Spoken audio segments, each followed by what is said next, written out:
The fork hit the plate with a crash that silenced the entire diner. Grant Ashford, billionaire, untouchable, composed, sat frozen, staring at an old woman's hand as if the world had just cracked open beneath him. No one understood why. Not yet. It started like every other morning at Harborline Diner in Savannah, Georgia. The fluorescent lights buzzed overhead with the persistence of tired flies. The air hung thick with the smell of burnt coffee, bacon grease, and that artificial vanilla syrup that clung to every surface like a memory no one asked for. The linoleum floor, once white, now carried decades of scuff marks and spills that no mop could erase. This is the kind of place where hope came to rest its feet before moving on. Molly Reeves moved through it all like a ghost in a blue uniform. 26 years old, eyes shadowed by double shifts and night school classes she could barely stay awake for. Her sneakers squeaked against the floor as she carried her third pot of coffee that morning, refilling cups without being asked, clearing plates before they cooled. She knew every customer's order by heart, every complaint before it left their lips. The diner wasn't just her job, it was her ceiling, the place where dreams went to wait. The regulars had already claimed their spots. Frank Doyle of booth 3, his mechanic's cap still stained with oil from a shop that closed 5 years ago. He complained about gas prices like it was 1985. Tessa Price rocked her baby stroller at the counter, stirring cold coffee she'd never finish. And then there was Mrs. Eleanor Pierce, seated by the window in her usual spot, silver hair pinned neatly, hands folded with the patience of someone who had learned to wait for things that never came. She ordered the same meal every morning, cinnamon oatmeal, decaf coffee, no sugar. She tipped exactly $2. Never more, never less. But this morning was different. At table 9 sat a man who didn't belong. Grant Ashford. The name alone carried weight in Savannah. Whispered in boardrooms, printed in business sections, spoken with equal parts admiration and resentment. His navy suit fit like armor. His watch gleamed like new money. His black sedan outside looked like it cost more than most people's homes. He didn't glance up when the door chimed. He didn't acknowledge the stares. He simply existed in a different orbit, one where diners like this were footnotes in a much larger story. Molly noticed him only because everyone else did. She refilled Eleanor's cup, the bitter scent of roast curling into the air between them. That's when she saw it. A ring on Eleanor's trembling hand. Gold, worn smooth by time, but still beautiful. Etched into the band was a symbol, an oak tree wrapped in a serpent. Elegant, old, the kind of thing that belonged in a museum, not on the hand of a woman who tipped in singles. Molly blinked, curiosity stirring, but said nothing. Then Grant looked up. His eyes landed on that ring. His face drained of color. The fork slipped from his fingers and clattered against a plate, the sound cutting through the diner like a gunshot. Conversation stopped. Heads turned. For one impossible moment, the billionaire and the old woman locked eyes across the room, and the air between them filled with 50 years of buried secrets. What had just been recognized? And why did it look like Grant Ashford had just seen a ghost? The rest of the morning dragged like wet clothes on a line. Molly moved through her shift on autopilot, refilling, clearing, smiling when required. But her mind stayed fixed on that moment. The fork, the ring, the look on Grant Ashford's face. She couldn't shake it. Why would a billionaire react that way to an old woman's jewelry? And why did Eleanor hide her hand under the table the moment their eyes met? The questions circled her thoughts like vultures. She wiped down tables that were already clean, stacked menus that didn't need stacking. Her manager barked orders from the kitchen, but his voice felt distant, like static from another room. All Molly could see was that crest, the oak tree strangled by a serpent, and the way Grant's composure shattered in an instant.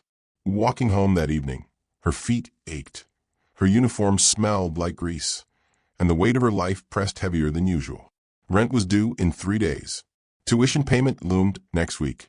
Her car sat dead in the parking lot with a transmission that would cost more to fix than the vehicle was worth. Every dollar she earned went somewhere she couldn't control, and still it wasn't enough. But what gnawed at her more than bills or exhaustion was the arrogance.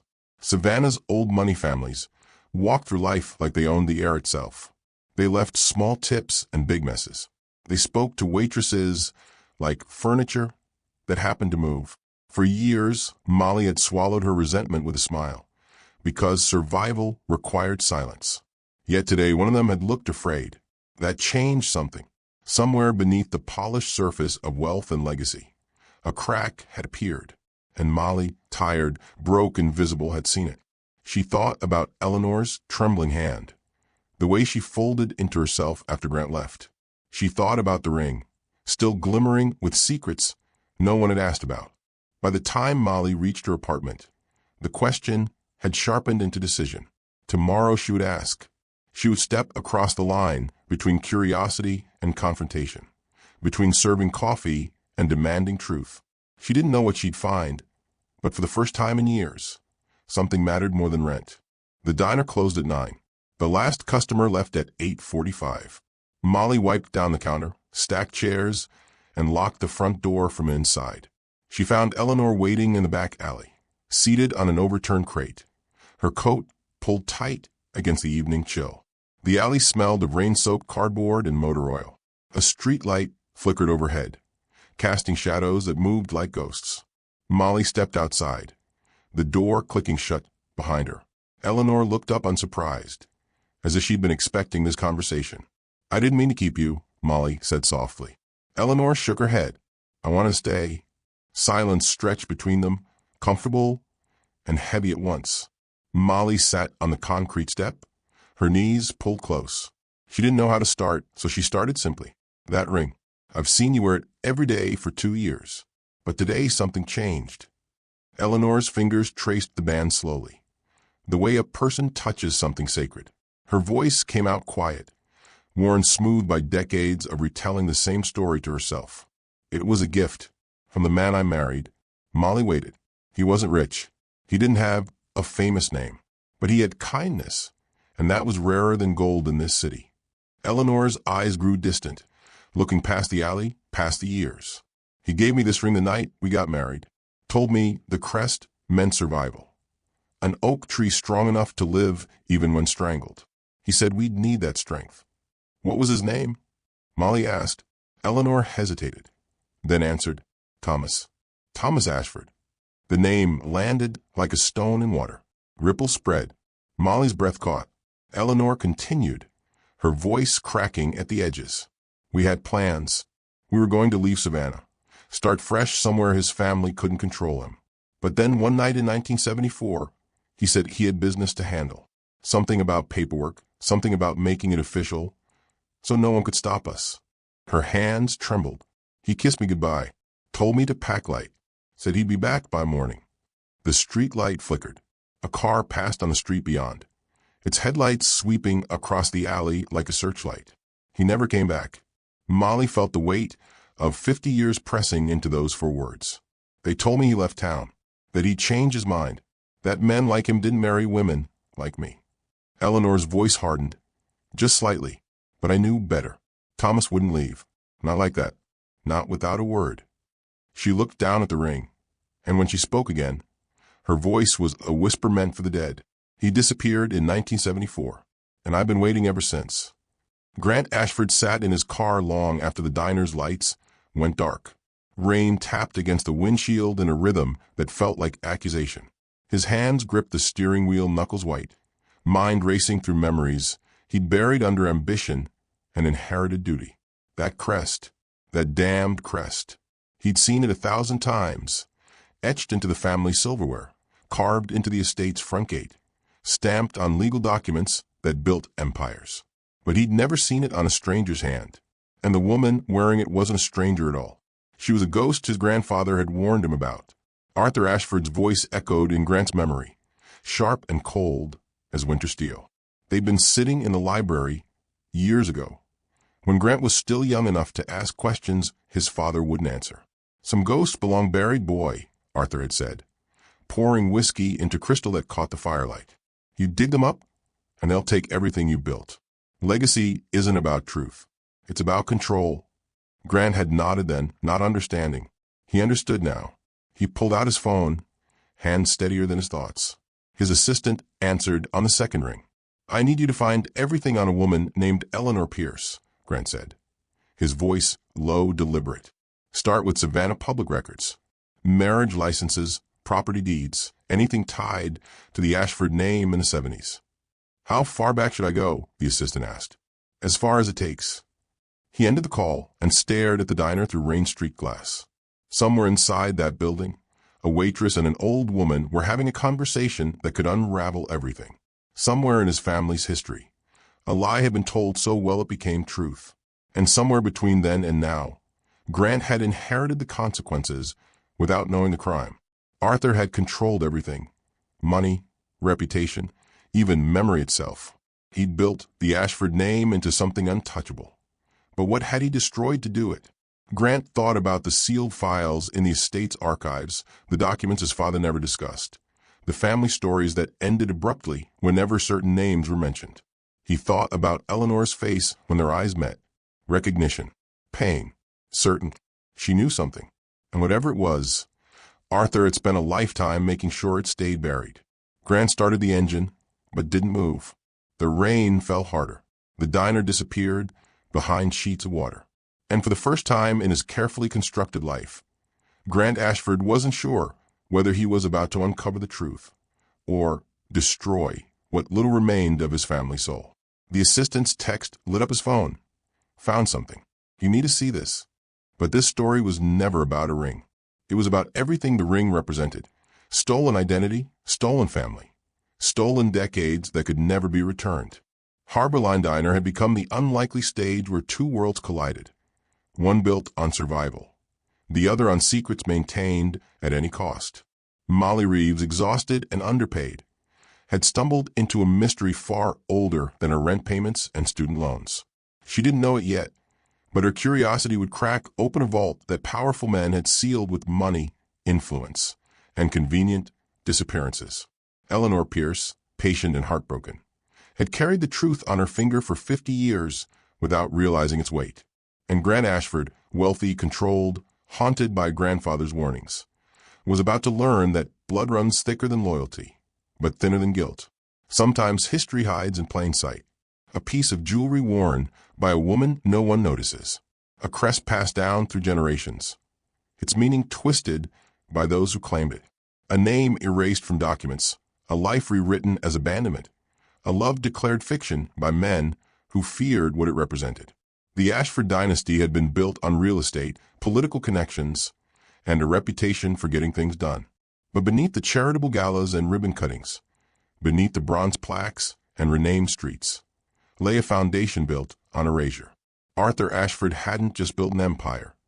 He'd buried the bodies of anyone who threatened it. Not literally, not violently, but thoroughly, because power doesn't always destroy with fire. Sometimes it destroys with paperwork, with falsified records, with witnesses who move away suddenly and clerks who retire early, with stories rewritten until even the victims start to doubt their own memory. Eleanor had doubted. For years, she'd wondered if Thomas really had abandoned her, if maybe the wealthy family had been right, and she'd been nothing more than a mistake he corrected. But the ring remained, and the ring didn't lie. Now, 3 people stood at the edge of revelation. A waitress who refused to look away, an old woman who refused to forget, and a billionaire who had to choose between legacy and truth. What happens when the smallest observation unravels the largest lie?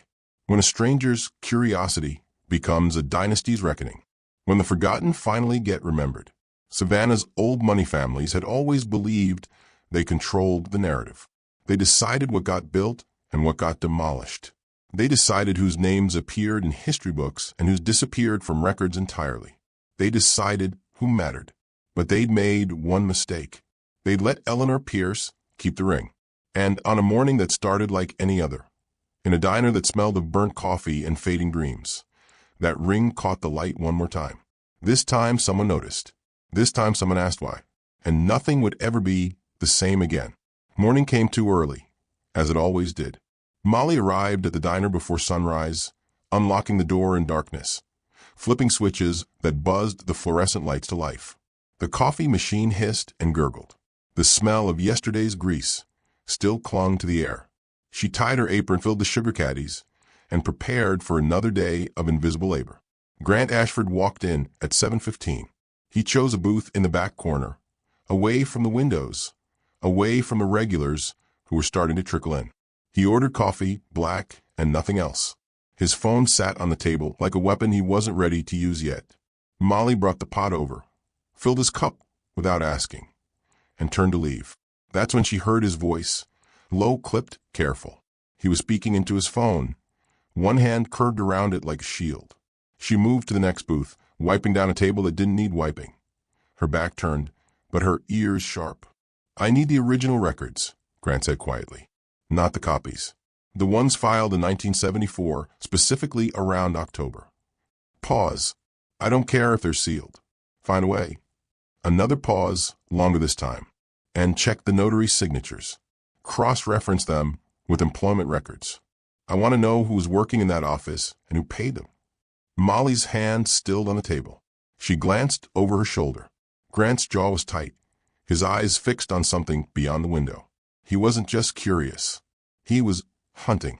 "Start with the name Thomas Ashford," he continued. "Then Eleanor Pierce. See if there's overlap, marriage records, property transfers, anything that connects them." His voice dropped even lower. "And do it quietly. No one in the family can know." He ended the call and sat in silence. Molly turned, pot still in hand, and their eyes met. For a moment neither spoke. The diner hummed around them, dishes clattering, conversations overlapping. The world moving forward while they stood suspended in mutual understanding. She refilled his cup without being asked. He didn't thank her, but he didn't look away either. There was tension coiled between them, thick and uncertain. He wasn't her enemy, but he wasn't her ally yet. An older man at the counter snapped his fingers, demanding ketchup. Molly's jaw tightened, but she moved toward him. Before she could reach the counter, Grant's voice cut through the noise, calm but sharp. "Excuse me, sir. She'll get to you when she's ready." The man turned, surprised. Grant didn't raise his voice, didn't threaten, but something in his posture, the way he straightened, the way his gaze held steady, made the man falter. He muttered something under his breath and looked away. Molly grabbed the ketchup bottle and set it down harder than necessary in front of the man. She didn't thank Grant, but when she passed his booth again, she found a $20 bill tucked under his saucer. More than the coffee cost, less than a bribe, just enough to say he saw her. She picked it up, folded it once, and slipped it into her apron. When she glanced back, Grant was writing something on a napkin. He slid it toward the edge of the table as he stood to leave. A phone number, no name, no explanation. Their eyes met one last time. He gave a slight nod, almost imperceptible, and walked out into the morning light. Molly pocketed the napkin and went back to work. But everything had shifted. The billionaire and the waitress were no longer strangers. They were co-conspirators. The diner closed at 9, but Eleanor stayed. She sat in the corner booth, hands wrapped around a cup of tea that had long since gone cold. Molly locked the front door, flipped the sign to closed, and dimmed the lights.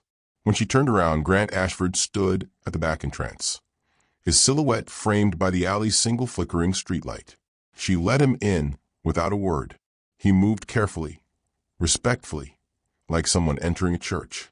He slid into the booth across from Eleanor, and for a long moment no one spoke.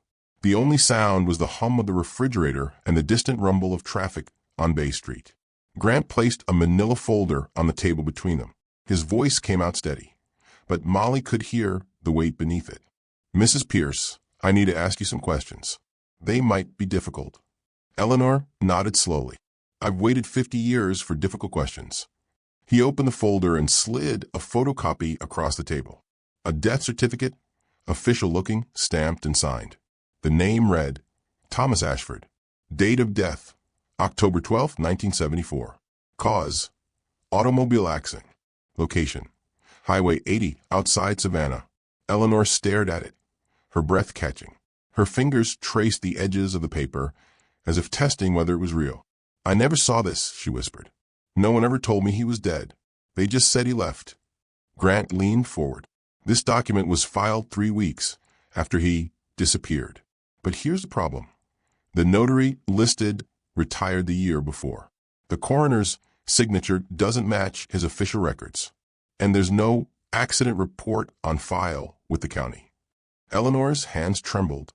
"What are you saying?" I'm saying this certificate was forged. Someone wanted the world to believe your husband died, but they didn't want a body, a funeral, or questions. The air grew colder. Molly stood behind the counter, arms crossed, watching the truth assemble itself like a puzzle no one wanted to complete. Why? Eleanor's voice broke on the word. Why would anyone do that? Grant hesitated, then spoke carefully. Because Thomas Ashford wasn't just your husband. He was my grandfather's younger brother.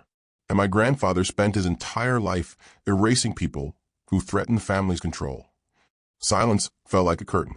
Eleanor closed her eyes, tears slipping down her cheeks. Molly felt her chest tighten, anger and sorrow mixing into something she couldn't name.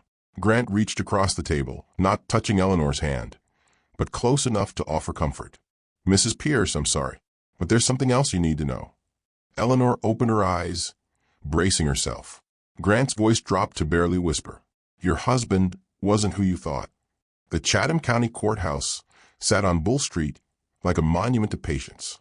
Its columns were stained gray by decades of humidity, its steps worn smooth by the weight of citizens seeking truth in a system designed to protect power.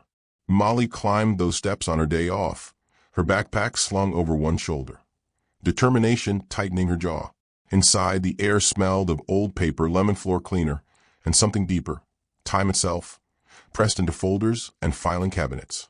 The fluorescent lights buzzed overhead, casting a sickly yellow glow over rows of metal shelves that stretched toward the ceiling like an archive of forgotten lives. The clerk, a woman in her 60s with reading glasses chained around her neck, looked up from her desk with the expression of someone who'd seen every kind of request and believed in none of them. I need to see public records from 1974, Molly said. Specifically, anything related to the Ashford family. The clerk's eyebrow lifted slightly. That's a lot of material. You got a specific date range. October through December.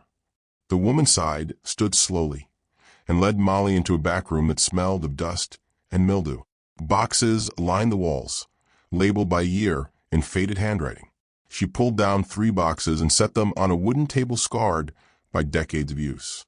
You got 2 hours before we close, the clerk said. Don't remove anything. Don't fold anything. And use these.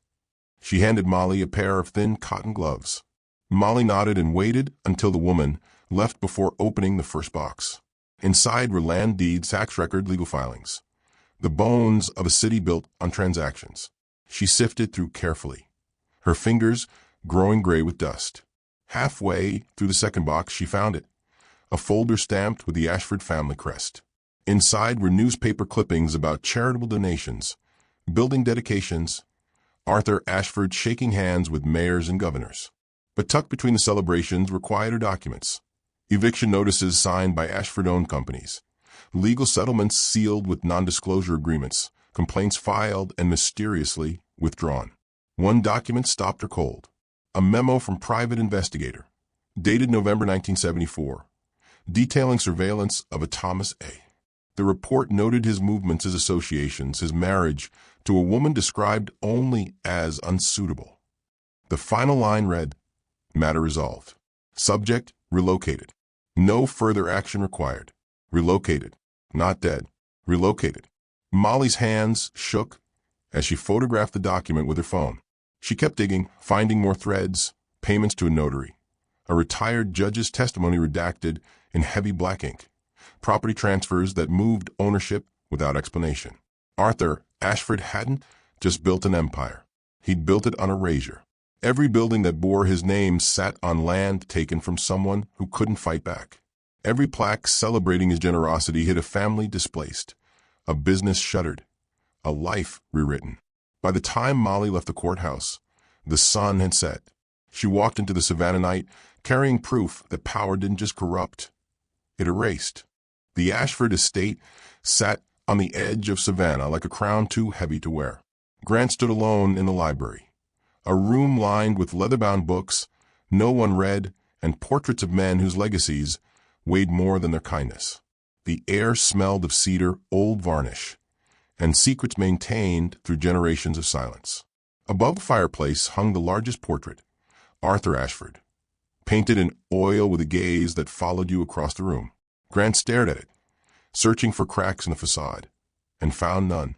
His grandfather had been a master of presentation, a man who controlled narrative the way other men controlled money. But control required hiding places. Grant reached for the frame's lower edge, pressing where the wood met the wall. A soft click answered. The portrait swung outward on hidden hinges, revealing a shallow compartment carved into the plaster. Inside sat a wooden box, small and plain, tied with a ribbon that had faded from red to rust. Grant lifted it carefully, as if it might shatter, and carried it to the desk. He untied the ribbon, and it crumbled in his fingers like ash. The box opened with a creak. Inside lay a diary, its leather cover cracked and worn. Beneath it, a single photograph, edges yellowed, image still sharp. A young woman with Eleanor's eyes held a baby wrapped in white linen. On the back, written in careful script, Eleanor and our daughter, 1975. Grant's breath stopped. He opened the diary. The handwriting belonged to Thomas Ashford, his great-uncle, the ghost Arthur had buried. The entry spoke of love carried in secret, of meetings beneath oak trees, of plans to leave Savannah and start fresh. The final entry, dated October 10th, 1974, read, Arthur knows. He's threatened everything, my inheritance, my name, even Eleanor's safety. But I won't back down. Tomorrow, I'll make it legal. Tomorrow, no one can erase us. There were no entries after that. Grant set the diary down and reached for the other document tucked beneath the photo, a marriage certificate. The names read clearly, Thomas Ashford and Eleanor Pierce. Date, October 11th, 1974. Witnessed and notarized. Legal. Binding. Erased. Grant placed the photograph beside the certificate and stared at the baby's face. His family tree had been rewritten, branches cut and grafted to suit Arthur's vision of legacy. But blood didn't lie. This child, Eleanor's daughter, was an Ashford by law and by birth, which meant Grant wasn't just uncovering a secret. He was uncovering family. His mother sat in the sunroom, surrounded by light that felt too bright for the conversation ahead. Caroline Ashford held her teacup with both hands, the way someone holds onto composure when it's the only thing left. Grant entered quietly, the diary and documents tucked under his arm like evidence in a trial that hadn't yet begun. She looked up, and in her eyes he saw something he'd never noticed before, resignation, as if she'd been waiting for this moment her entire life. He sat across from her and placed the diary on the glass table between them. The photograph followed. Then the marriage certificate. He didn't speak. He let the evidence speak for itself. Caroline set down her teacup and reached for the photograph first. Her fingers trembled as she turned it over, reading the inscription. Her breath caught, barely audible, but Grant heard it. "Did you know?" he asked quietly. She didn't answer immediately. Instead, she traced the edges of the photograph, her expression shifting between grief and recognition. "I was told stories," she finally said, "when I was a girl, about an uncle who ran off, who disgraced the family by marrying beneath the station, about a woman who tried to trap him, who disappeared when the money didn't come." Her voice cracked. "I was told she abandoned her child, that we saved the baby from a terrible life. And you believe that?" Caroline's eyes filled with tears. "I was 7 years old, Grant. What else could I believe?" Grant leaned forward. "Who told you those stories?" "Your great-grandfather, Arthur." She said the name like a confession. "He controlled everything.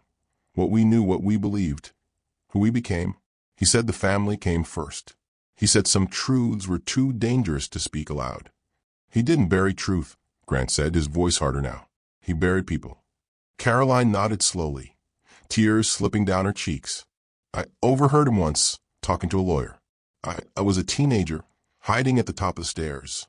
They were discussing clean erasures, fresh starts, how to make inconvenient people disappear without violence." She wiped her eyes. "I didn't understand then. I told myself it was just business. But it wasn't. No." Her voice broke completely. It was cruelty disguised as legacy. Grant picked up the marriage certificate, holding it like the fragile truth it was. Eleanor Pierce didn't abandon anyone. She was erased. Her husband was declared dead with a forged certificate. Her child was taken, and she spent 50 years believing she'd been forgotten. Caroline covered her mouth, sobbing quietly. Grant's next words came out steady, final. A closing argument in a case that had lasted half a century. It was Arthur who erased her. They met in the diner after hours. The three of them seated in the corner booth like conspirators plotting a revolution that might actually work. Grant spread the documents across the table. The marriage certificate, the diary entries, the forged death certificate, the surveillance memos. Evidence laid out like pieces of a puzzle finally assembled. Molly leaned forward, her exhaustion replaced by something sharper. Eleanor sat with her hands folded, the ring catching the dim overhead light. Her eyes focused on the past made present. Grant spoke with the careful confidence of someone who'd spent years navigating legal systems built to protect people like him. We have enough to file a petition with the probate court. The marriage certificate is legitimate. The death certificate is provably false. That means Eleanor has legal standing as Thomas Ashford's widow. Eleanor's breath hitched. After all this time? There's no statute of limitations on fraud, Grant said, especially when it involves inheritance and legal identity. Arthur forged documents to erase you from the family record. That's not just unethical, it's criminal. Molly's eyes lit up. So we can take this to court? Make them acknowledge what happened. Grant nodded. I've already contacted an attorney who specializes in estate law. She's reviewing the documents now. If everything checks out, and it will, we can file within the week. For the first time in what felt like forever, hope settled into the booth like a fourth person. Eleanor's hands unfolded, reaching for the photograph of her daughter. Her voice came out soft, trembling with possibility. Does this mean I might find her? My baby. Grant's expression softened. If she's alive, we'll find her. I have investigators working on it.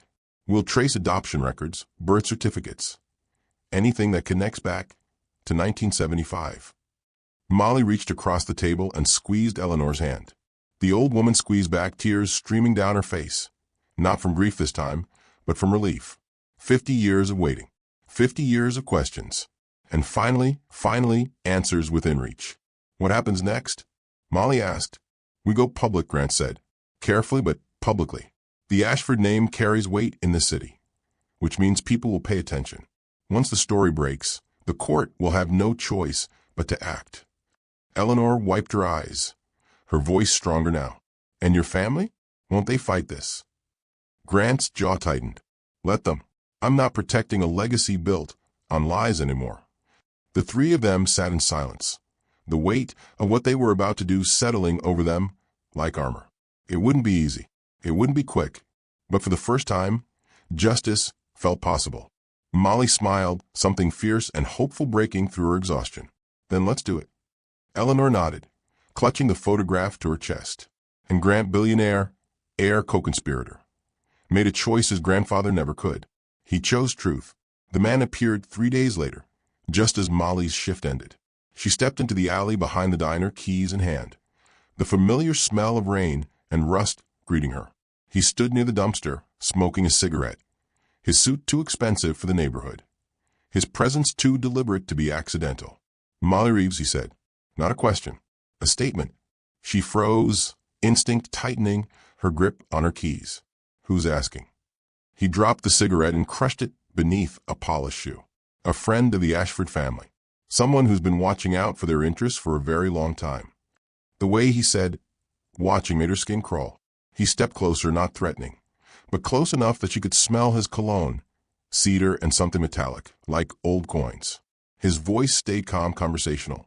The kind of tone used by people who didn't need to raise their voices to be dangerous. You've gotten yourself involved in something that doesn't concern you, he said, digging into old records, asking questions, making photocopies. Molly's heart hammered. I don't know what you're talking about. He smiled, and it didn't reach his eyes. Yes, you do. And here's the thing. People who ask too many questions in this city tend to find life gets harder. Landlords raise rent. Employers find reasons to let people go. Scholarships get revoked. He paused. Accidents happen. The threat hung in the air, wrapped in politeness. I'm not doing anything illegal, Molly said, forcing her voice steady. Neither am I, he replied smoothly. I'm just offering advice. Drop this. Walk away. Go back to pouring coffee and forget you ever saw that ring. He reached into his jacket and pulled out an envelope, holding it between two fingers. There's $10,000 here.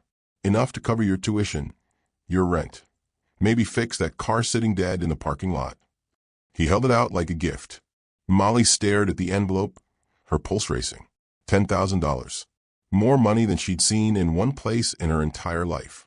Enough to solve every immediate problem crushing her. Enough to make the exhaustion stop, just for a little while. But not enough to buy her silence. She looked up, meeting his eyes. I'm not for sale. His smile faded. He tucked the envelope back into his jacket, his expression hardening. Then you're making a mistake. People who make mistakes in this city don't get second chances. He turned and walked down the alley, his footsteps echoing off brick walls. Molly stood frozen, keys still clutched in her hand, her breath coming in shallow gasps. When he disappeared around the corner, she leaned against the wall and let the fear wash over her. But beneath the fear, something else burned. Anger. Eleanor didn't come to the diner the next morning, or the morning after that. By the third day, Molly's worry sharpened into certainty. She left work early, drove to the small apartment building on the east side where Eleanor lived, and climbed the narrow stairs to the second floor. She knocked softly. Mrs. Pierce? It's Molly. Silence. Then footsteps. The door opened just enough for Eleanor's face to appear, pale and drawn, her eyes red from crying. I can't do this anymore, Eleanor whispered. Molly's chest tightened. What happened? Eleanor stepped back, letting Molly inside. The apartment was small, clean, filled with the kind of worn furniture that had outlasted its usefulness but couldn't be replaced. Eleanor sat on the couch, her hands folded in her lap, the ring still on her finger but somehow duller, as if hope had stopped polishing it. Someone called me, Eleanor said, her voice fragile. A lawyer. Said if I pursued this, they'd prove I was mentally unstable, that I'd fabricated the whole story, that they'd make sure I lost everything. My apartment, my social security, everything. Molly sat beside her, anger and helplessness warring inside her chest. They're lying. We have proof. Proof doesn't matter when they own the people who decide what proof means. Eleanor's hands trembled.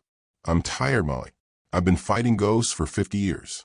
Maybe it's time to accept that some ghosts win. Molly wanted to argue, to shout, to shake sense into the world. But instead, she took Eleanor's hand and held it gently. I understand, she said quietly. I understand being tired.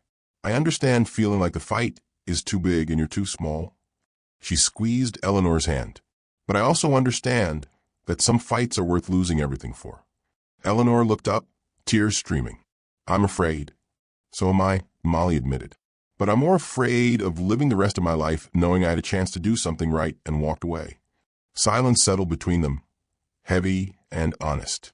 Eleanor closed her eyes, her voice barely a whisper. I don't know if I have the strength. Molly stood, her resolve hardening like steel tempered in fire.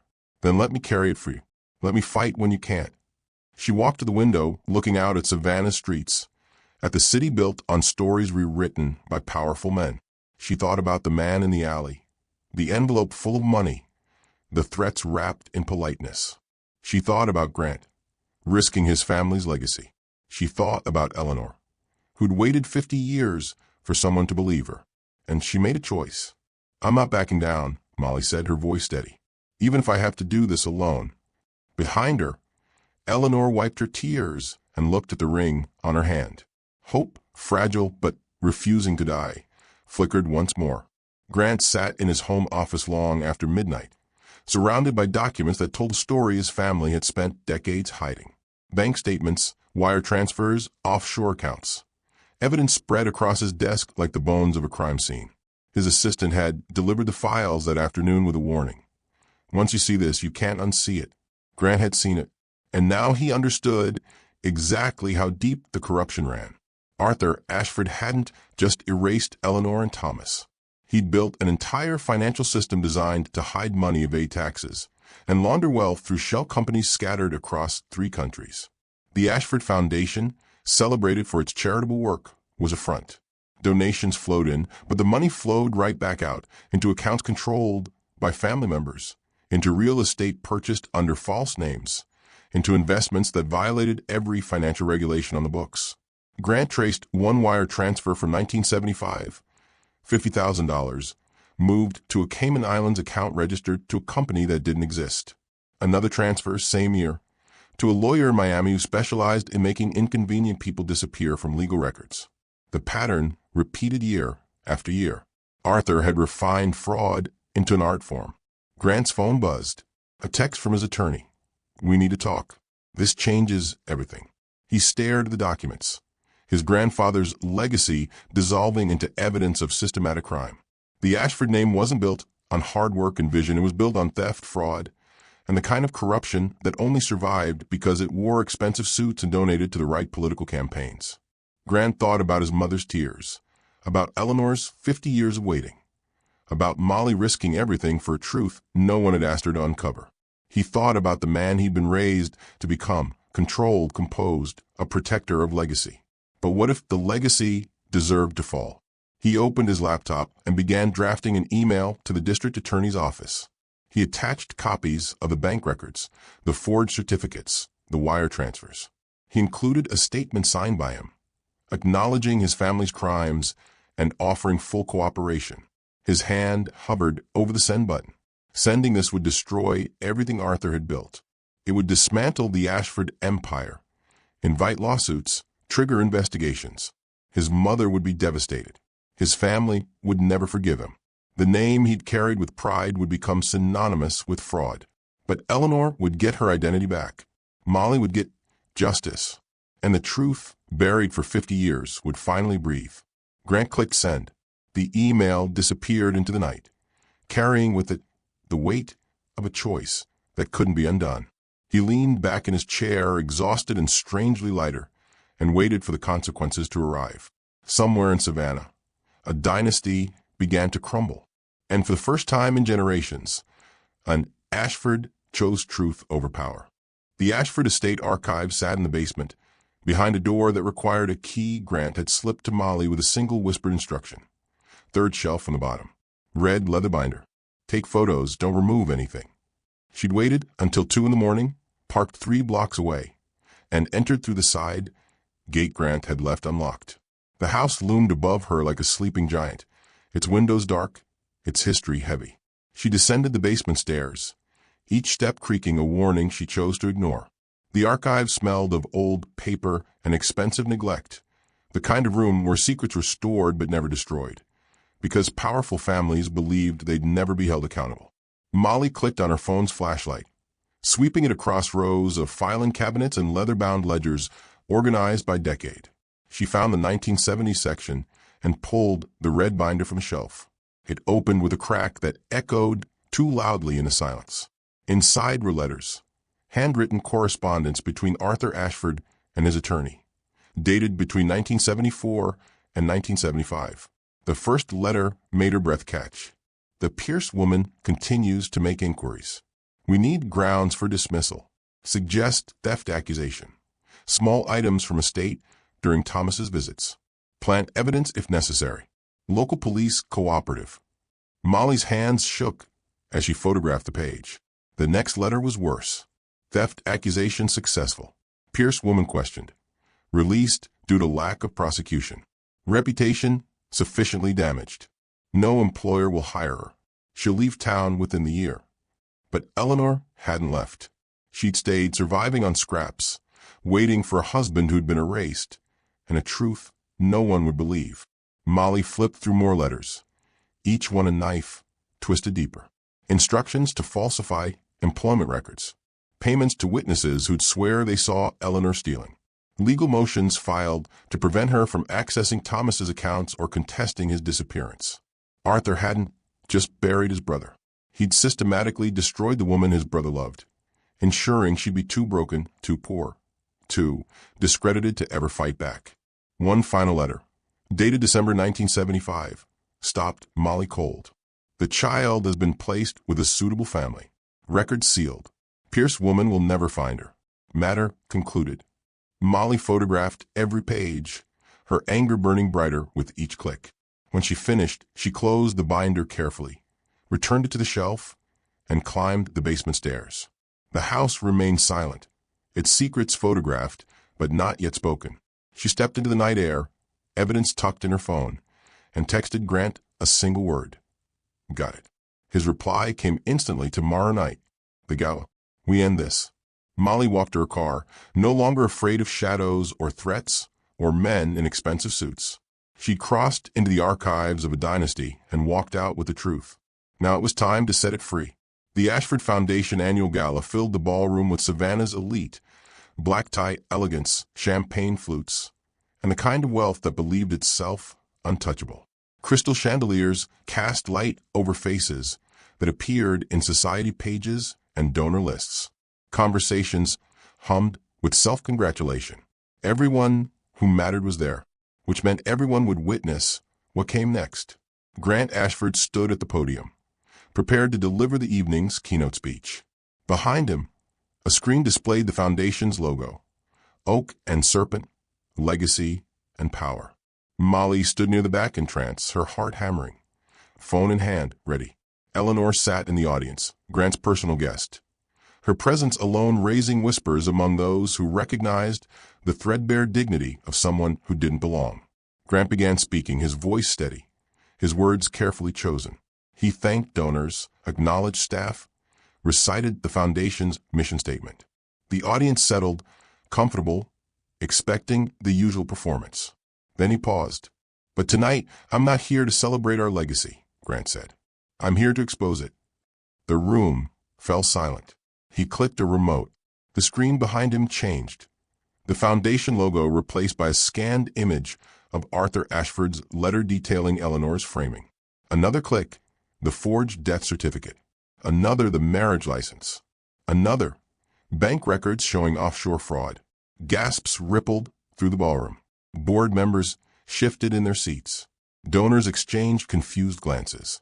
Grant's voice cut through the chaos. For 50 years, this family has built its reputation on a lie. My great-grandfather didn't just build an empire. He destroyed anyone who threatened it, including his own brother. He turned toward Eleanor, gesturing for her to stand. She rose slowly, the ring catching the chandelier light, her presence a living contradiction to every story the Ashfords had told. This is Eleanor Pierce Ashford, Grant continued. My great-uncle's widow, the woman my family erased, framed for theft, and robbed of her daughter. The woman who wore her wedding ring for 50 years while Savannah celebrated the man who destroyed her life. Chaos erupted. Board members stood, shouting objections. A woman in pearls fainted. Security moved toward the stage, unsure whether to protect Grant or remove him. Grant raised his voice, commanding the room. I've submitted all evidence to the district attorney. The foundation is under investigation. Every account, every transaction, every donation will be audited. He paused, his gaze sweeping across the audience. The Ashford legacy ends tonight. Molly hit record on her phone, capturing the moment history rewrote itself. Reporters who'd been invited as guests rushed forward, cameras flashing. Eleanor stood beside Grant, tears streaming, her half-century of silence finally shattered. The ballroom dissolved into shouting accusations, and the beginning of consequences powerful families thought they'd never face. Grant stepped away from the podium, took Eleanor's hand, and walked through the chaos toward the exit. Behind them, a dynasty burned. By morning, the story had spread like wildfire through every news outlet, blog, and social media platform. Ashford empire built on fraud screamed the headlines. Billionaire exposes family's dark secret, read another. Television crews camped outside the estate. Reporters ambushed, board members leaving their homes. The story went viral, not just locally but nationally. Within 48 hours, the Ashford Foundation suspended operations. 3 board members resigned. Federal investigators arrived with warrants. Bank accounts were frozen. Properties were seized. The name that had once opened doors now triggered lawsuits. Savannah watched the collapse with the fascination reserved for fallen monuments. Some defended the family, calling Grant a traitor. Others celebrated, sharing their own stories of Ashford developments that had displaced neighborhoods, of legal battles fought and lost against an opponent with infinite resources. Eleanor's face appeared on morning talk shows, her quiet dignity contrasting sharply with the chaos swirling around the revelations. Journalists called her a survivor. Advocates for justice reform cited her case as proof that no family was above accountability. The district attorney announced a full criminal investigation into Arthur Ashford's financial dealings. Though Arthur had been dead for a decade, his legacy now faced posthumous reckoning. Prosecutors promised to trace every fraudulent transaction, every forged document, every life damaged by systematic corruption. Grant resigned from all family business holdings and established a victims fund, using his personal wealth to compensate those harmed by Arthur's decades of fraud. Applications poured in, families evicted by Ashford developments, small businesses destroyed by predatory acquisitions, individuals whose lives had been quietly ruined. The media frenzy continued for weeks, but beneath the headlines, something quieter happened. Survivors found each other. Stories long buried began surfacing, and slowly, painfully, the truth replaced the carefully constructed lie. Savannah's landscape began to shift. Streets named after Arthur Ashford were renamed. Plaques were removed. Buildings lost their dedications. The process of erasure that Arthur had perfected was now turned against his memory. Justice, when it finally arrived, wasn't clean or complete. Some crimes were beyond prosecution. Some damage couldn't be repaired. But the truth, messy, complicated, undeniable, finally breathed in the open air. And the woman who'd waited 50 years with a ring on her finger finally heard the words that mattered most. We believe you. 3 months later, Eleanor Pierce stood in a courthouse that smelled less like dust and more like possibility. The judge reviewed the documents, marriage certificate, DNA evidence connecting her to living relatives, testimonies from Grant and investigators. The hearing took less than an hour.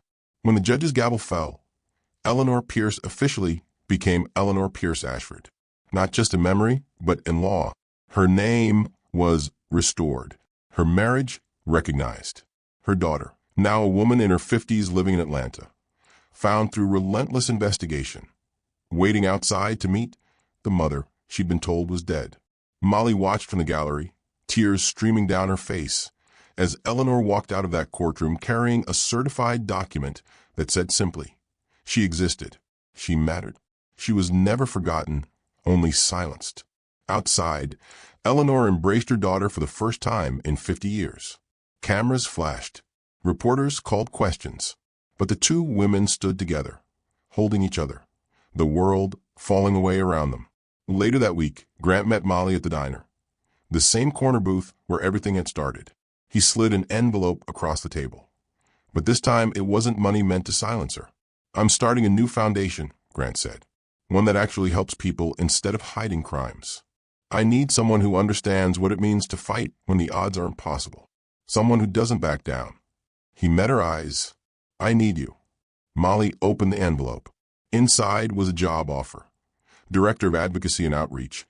Salary enough to quit the diner, finish school, and never worry about rent again. She looked up surprised. Why me? Because you risked everything for a stranger's truth, Grant said simply. That's the kind of person who changes the world. Molly stared at the offer, her hands trembling. A year ago, she'd been invisible, a waitress serving coffee to people who didn't see her. Now she held a chance to rewrite not just her own story, but others as well. She looked at Grant and smiled. When do I start? Whenever you're ready. Molly folded the offer and tucked it into her pocket, right next to where she'd once carried threats and fear. The weight felt different now. It felt like hope. Molly stood at the window of her new office, watching Savannah's streets move below with the rhythm of a city that never stopped reinventing itself. 6 months had passed since that morning in the diner. The morning a ring caught the light, and everything changed. She thought about courage often now. Not the kind celebrated in movies, loud and dramatic, but the quieter kind. The courage to ask one question when silence was safer. The courage to stand in an alley and refuse an envelope full of money. The courage to believe that small actions, taken by ordinary people, could crack open empires built on lies. Eleanor had shown that courage for 50 years, wearing a ring and refusing to forget. Grant had shown it by choosing truth over the legacy he'd been raised to protect. And Molly, tired, broke, invisible, had shown it by noticing what everyone else overlooked. She'd learned something profound in the months since. Change didn't require power or wealth or permission. It required one person willing to look closely, to ask why, to refuse the easy answer.